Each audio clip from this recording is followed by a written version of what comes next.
किसी ने बहुत अच्छी पोस्ट की थी जिसको पढ़ के सुनाता हूँ। अच्छा लगे तो आगे ज़रूर शेयर करिएगा।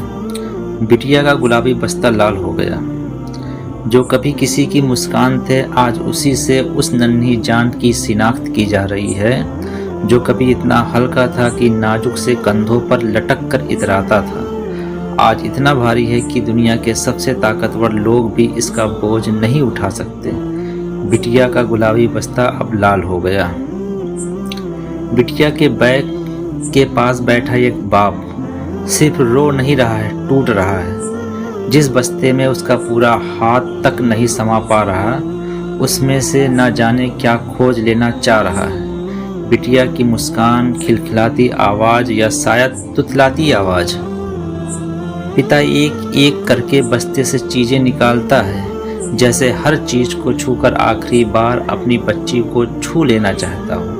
एक लाल छोटी किताब, पापा देखो वाली ड्राइंग बुक, और एक रुमाल में बंधे कुछ पत्थर दिल वाले ये बात शायद नहीं जानते होंगे कि बच्चों का दिल पत्थर पर भी आ जाता है। नन्हे मुलायम से बच्चों को दफनाने के लिए बड़ी बड़ी मशीनें लगाई गईं। ये मशीनें शायद वैसे मैदानों में ही कब्र के गड्ढे खोद रही हैं जहां कभी बच्चियां भी दौड़ दौड़ कर खेली होंगी। आसमान चीरती हुई मिसाइलें हंसती खिलखिलाती बच्चियों को आखिरी सांस से पहले चिल्लाने, अम्मी अब्बू को याद करने की मोहलत कहाँ देती होगी। बिटिया के पिता कई सवालों के साथ रह गए होंगे। आज स्कूल न जाने देता तो, स्कूल ही बंद रहता तो शायद बिटिया जिंदा होती।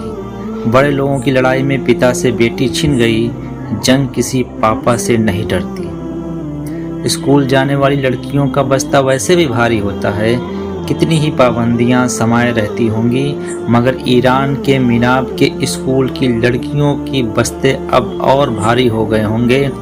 हमले के 5 दिन हो रहे हैं, आपके पास जानने के इतने साधन हैं, तो ये बताइए बच्चियों पर गिरी मिसाइल किसकी थी, हमला किसने किया।